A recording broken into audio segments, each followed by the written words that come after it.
Ciao appassionati di bonsai e bentornati sul mio canale. Oggi siamo con il mio olivastro che sto portando avanti da un sacco di tempo, è una delle mie prime piante. Vi lascio qui in alto a destra la playlist con tutti i video di questa pianta.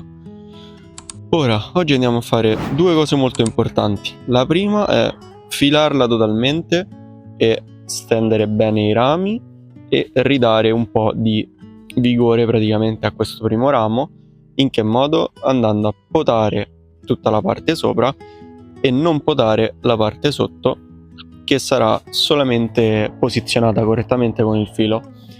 Andremo anche a posizionare finalmente il ramo che è stato innestato, che probabilmente l'anno prossimo taglierò da questo lato quando sarò sicuro che dall'altra parte avrà preso al 100%. Quindi andiamo ad impostare un pochettino questi rami, do un po' d'ordine anche all'apice.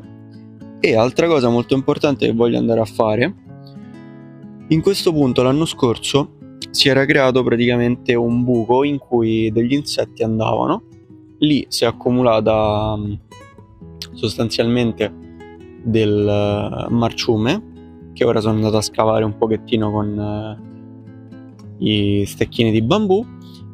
Però vedendo qui, che non so se si vede bene, ma in questa zona si sta creando una piccola depressione, quindi questa vena, che è quella che porta a questo ramo qui, sta gonfiando, mentre questa parte qui è sostanzialmente secca.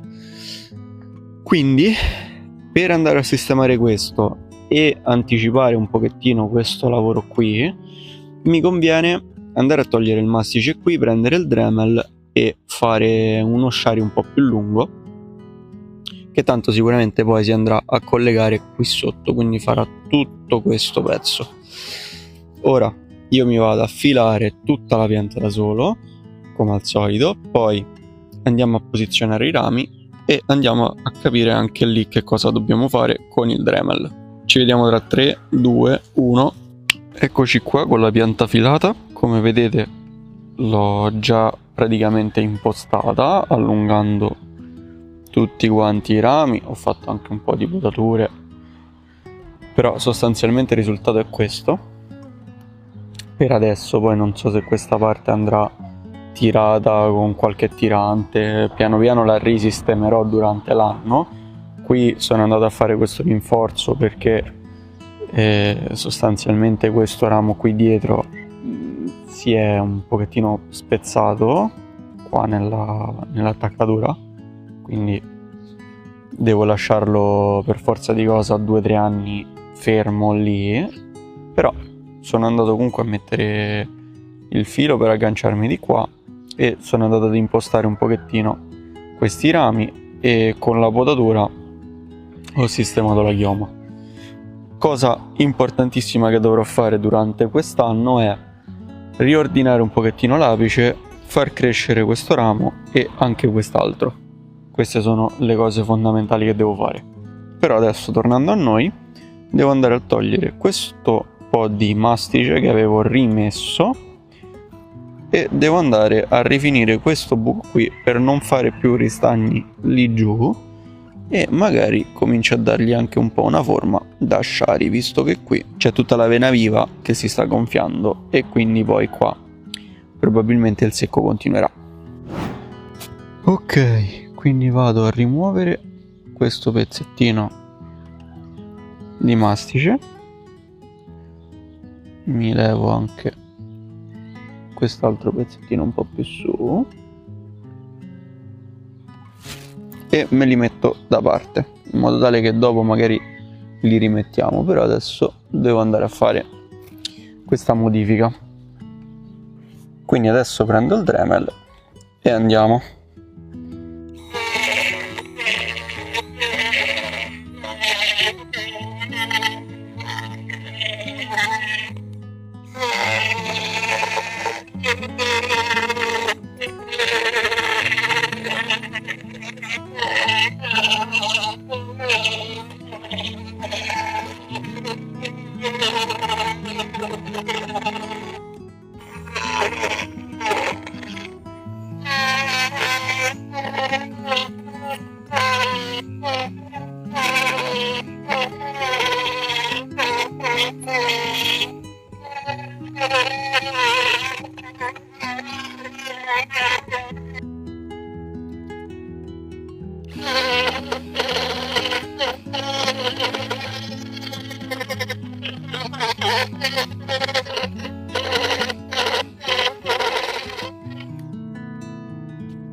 E con questo abbiamo dato un punto di interesse alla pianta, siamo andati a togliere i ristagni e adesso, oltre a mettere il liquido gin, andrò anche a richiudere di nuovo tutto il contorno con il mastice e vediamo un attimo la pianta come risponderà. Però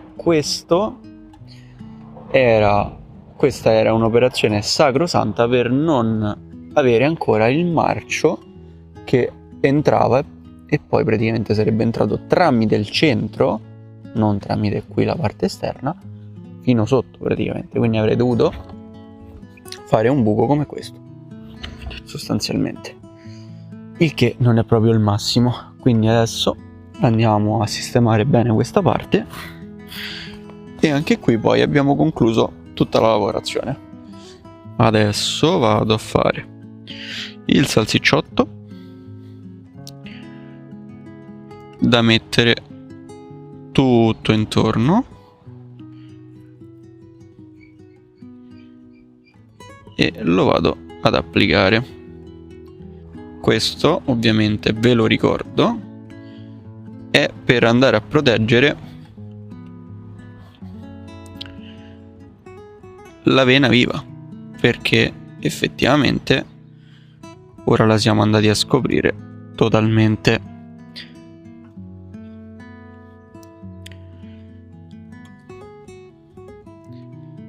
E quindi rischiamo che la pianta poi prenda qualche infezione batterica o chissà cosa.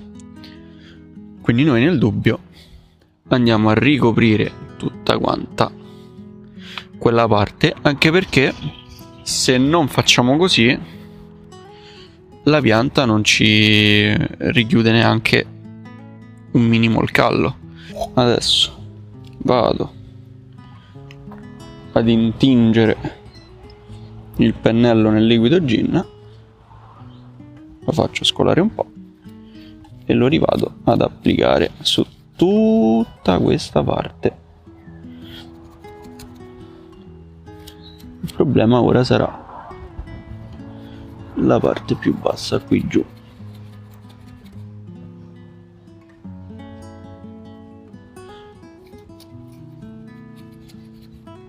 Ok, ripasso comunque tutto qui intorno e ora devo solo aspettare che si asciughi, quindi poi diventerà bianco come qui e non avremo reso chissà quanto più resistente il legno, però l'abbiamo sicuramente disinfettato da tutto ciò che potrebbe essere già presente. Eccoci qua ritornati, lavoro finito. La potatura e la filatura l'avete già visti prima e questo è il risultato, che si sta asciugando piano piano. Poi con l'acqua e il sole il bianco un pochettino diventerà un po' più normale. Io sono veramente soddisfatto del risultato, è anche molto carino a vederlo e quindi penso di potermi ritenere veramente soddisfatto.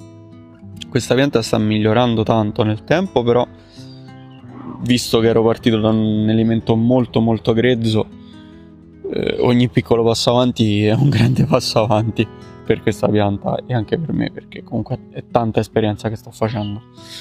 Comunque io spero che questo video vi sia piaciuto, vi ringrazio tantissimo per la visione. Se vi va, iscrivetevi, commentate, mettete mi piace. Se volete scrivere un commento, fatemi sapere se voi avreste fatto questa operazione di ampliare per fare questo shari. Fatemi sapere voi se avreste potato così tanto in apice, perché qui ho fatto veramente una potatura importante, e fatemi sapere secondo voi quanto dovrà essere lungo questo primo ramo. Secondo me dovrà essere bello lungo, però non lo so, fatemi sapere voi la vostra con un commento.